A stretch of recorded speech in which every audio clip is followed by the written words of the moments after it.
దేవుని ప్రేమిస్తున్నామని కొన్ని మనము తెలుసుకుందాం. మొదటిగా కీర్తనల గ్రంథం 5వ అధ్యాయం 11వ వచనానికి వెళ్దాం. నిన్ను ఆశ్రయించు వారందరూ సంతోషించుదురు, నీవే వారిని కాపాడుదువు గనుక వారు నిత్యము ఆనందధ్వని చేయుదురు. మొదటగా నీవు దేవుని ప్రేమిస్తున్నావు అని తెలియడానికి గల సూచన ఏంటి అంటే, చూడండి, సపోజ్ నువ్వు బస్సులో వెళ్తున్నావు, ఎవరైనా కనపడ్డారనుకో, నీకు ఆయన చూసిన వెంటనే ఏమొస్తుంది? ఆనందం. నీవు దేవుని ప్రేమిస్తున్నావు కాబట్టి మొదటగా నీలోంచి వచ్చేది ఏంటంటే సంతోషము. సంతోషము అనండి. Okay, number 1 you can write down. నేను దేవుని ప్రేమిస్తున్నానని తెలియడానికి గల ఉండేది మొదటిది ఏంటిది? సంతోషము. Joy. It is joy is a sign and a symbol that you are loving God. నిన్ను ఆశ్రయించు వారందరూ సంతోషించుదురు, నీవే వారిని కాపాడుదువు కనుక వారు నిత్యము ఏం చేస్తారంట? ఆనందధ్వని చేయుదురు. So there is always Joy for a believer. అందరూ చెప్పండి, దేవుణ్ణి ప్రేమిస్తున్నామనడానికి గల సూచన నాలో ఆనందమే. Let's go number 2. 11వ కీర్తన 7వ వచనం చూద్దాం. యెహోవా నీతిమంతుడు, ఆయన నీతిని ప్రేమించువాడు, యథార్థవంతులు ఆయన ముఖదర్శనము చేసెదరు. నీవు దేవుని ప్రేమిస్తున్నావు అనడానికి గల ఇంకొక కారణము ఏంటంటే, మన దేవుడు దేన్ని ప్రేమిస్తాడు? నీతిని ప్రేమిస్తాడు. చూడండి, అందరూ చేసే పనులు మనం కొన్నిసార్లు మనము చేయము. ఒకవేళ చేసిన నీవు తర్వాత లేచి పశ్చాత్తాపడతావు. ఎంతమంది అలా పశ్చాత్తాపడతారు? ఎస్. అంతేగాని చేసి ఆనందపడతామా? ఆనందపడతాం. We will never be joyful. Will never be joyful when we commit a mistake. అంటే ఆయన నీతిని ప్రేమిస్తాము. సో ఆయన్ని ప్రేమించడానికి గల రెండవ కారణము మనలో ఆనందమే కాదు, ఏముంటుందంట? నీతి. నీతి అనండి. The righteousness is one of the area where you love God. అలాగని పొరపాటు చేసే వాళ్ళందరూ దేవుని ప్రేమించట్లేదని కాదు, అవునా కదా? యా, నీతిమంతుడు 7 మార్లు పడినాను తిరిగి లేస్తాడు. కానీ ఇలా మాటికి పడి లేసేవాడు పిల్లోడు. పెద్దోడా పిల్లోడా? పిల్లోడు. కాబట్టి పిల్లోడు ఎదగాలా లేదా? ఎదగాల. అలాగని నీతిమంతుడా లేకపోతే పాపియా? నీతిమంతుడే. Okay, so righteousness is other area where you show that you love God. ఇవన్నీ దేవుడు మనం ప్రేమిస్తున్నాడన్నా లేక మనం దేవుడిని ప్రేమిస్తున్నామన్నా?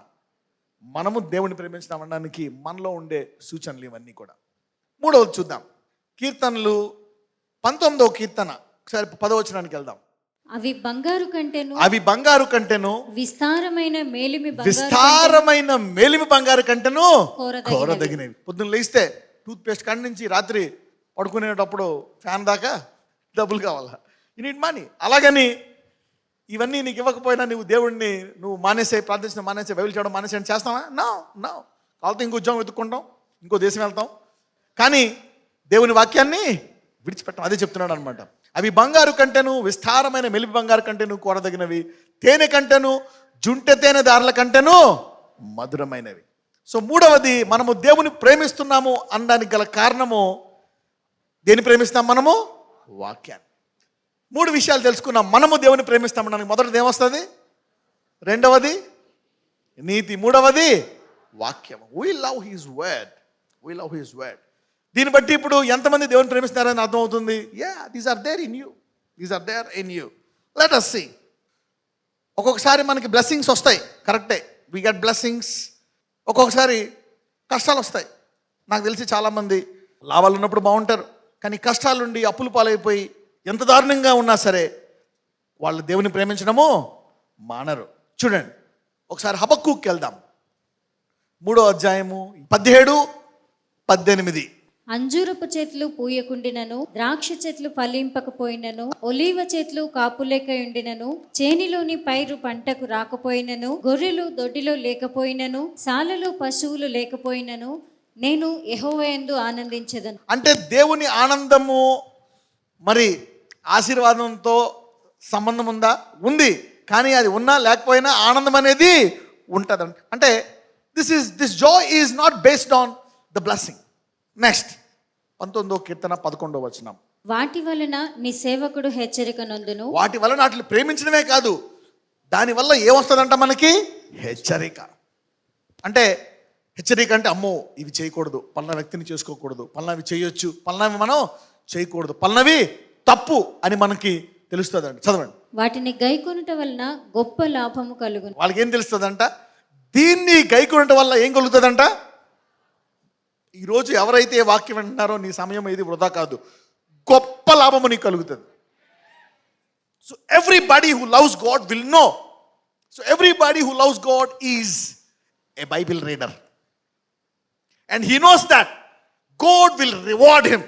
ఇప్పుడు చెప్పండి, లాభాన్ని చూసి పెళ్లి చేసుకోవాలా, లేకపోతే దేవుణ్ణి ప్రేమించుంటే చూసి పెళ్లి చేసుకోవాలా? జీసస్ ఐ లవ్ యూ అంటే సరిపోద్దా? ఏముండాలా? ఏముండాలా? మొదటిది ఎంతకాలం ఉండాలా? రెండవది, మూడవది వాక్యం. ఓకే, మూడో దాంట్లో ఆఖరికి ఏంటంటే, ఎవరైతే వాటిని కైకొనటం వల్ల ఏమొస్తుందంట? గొప్ప లాభం. ఎప్పుడైనా నీ దగ్గర సైతాన్ ఏమైనా దోచుకున్నాడా? పోనీ దాన్ని తిరిగి దేవుడు నీకు 7 రెట్లు ఇచ్చేస్తాడు. గాడ్, యోబుకి సమస్తం పోయింది, కానీ ఏమన్నాడు? ఆయన నన్ను చంపేసినా నేను ఇంకా ఆయన్ని నమ్ముతాను అన్నాడు. ఆ భార్య ఉంది, వదిలేసే, ఈ దేవుడు ఏం చేశాడు నీకు? శపించు అంది, శపించలే. యోబు అన్నాడు, ఆయనను చంపేసినా నేను ఇంకా ఆయన్ని ప్రేమిస్తా, నమ్ముతాను. దేవుడు ఎన్ని రెట్లు ఇచ్చాడు అతనికి? 2 రెట్లు ఇచ్చేసాడు. సో అందుకనే ఈ దేవుడిని ప్రేమించడం అంటే లోతుగా ప్రేమించడం కూడా తెలుసుకోవాలి. అందుకే నీ పిల్లలకి బైబిల్ చదవడం నేర్పించాలా. అంటే ఈ వాక్యం చదవడం ఎందుకు చదువుతావు నువ్వు? వాక్యం ఊరికే చదువుతావా? భక్తి కోసం చదువుతావా? ఈ వాక్యం చదవడం అంటే దీన్ని ప్రేమించడమే కాదు, దీనివల్ల ఏం కలుగుతుందంట? గొప్ప లాభం, great reward. God lovers know something more. పక్కనతో చెప్పండి, దేవుణ్ణి ప్రేమించే వారికి కొంచెం ఎక్కువ తెలుసు అని చెప్పండి. 22వ కీర్తన 10వ వచనము, గర్భవాసినైనది మొదలుకొని నాకు ఆధారము నీవే, నా తల్లి నన్ను కన్నది మొదలుకొని. నా అంటే ఏంటి? తల్లి ఎలాగ నాకు జన్మనిచ్చిందో అలాగే నువ్వు కూడా నా దేవుడవు. హల్లెలూయా. అర్థమైందా? So you are my God, right? అంటే నీ పుట్టినప్పుడే మీ మమ్మీ నా వరకు తెలుస్తుందా? తెలీదు. మదర్ సంపాదించట్లేదు అనుకో, పాపం అప్పుల్లో దాన్ని వదిలేస్తావా? No no. ఆమె కష్టాల్లో ఉన్న, లాభాల్లో ఉన్న తల్లి. ఆ లాభాల్లో పాలు పంచుకుంటావు, ఆమె కష్టాల్లో పాలు పంచుకుంటావు. She mother. అలాగే దేవుని ప్రేమించేవారు తల్లి గర్భాన్ని ఎలా పుట్టి నేను వచ్చానో అలాగే ఆయన నాకు ఏమై ఉన్నాడంట? దేవుడు. దావీదు ఇది బేసిక్గా ఉన్నప్పుడు అన్నాడు కొంచెం, కానీ బాగా ఎదిగిన తర్వాత ఏమన్నాడో తెలుసా?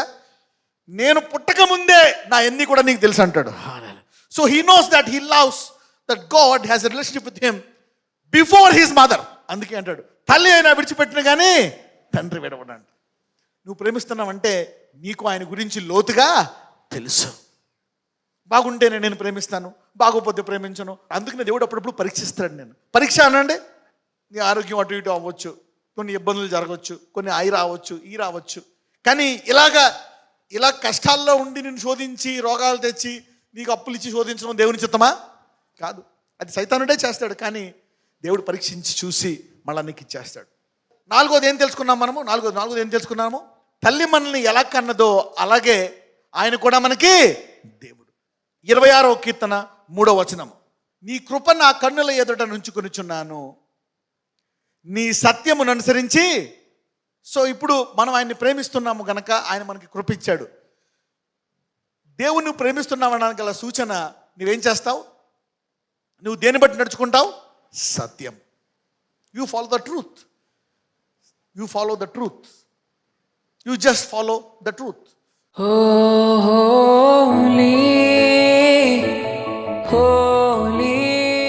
అందరూ చెప్పండి, యేసయ్యా నేను నిన్ను ప్రేమిస్తున్నాను, నీ వాక్యాన్ని ప్రేమిస్తున్నాను, నిన్ను ఆరాధిస్తున్నాను. ఇదిగో సజీవ సాక్ష్యముగా నేను ఉన్నాను.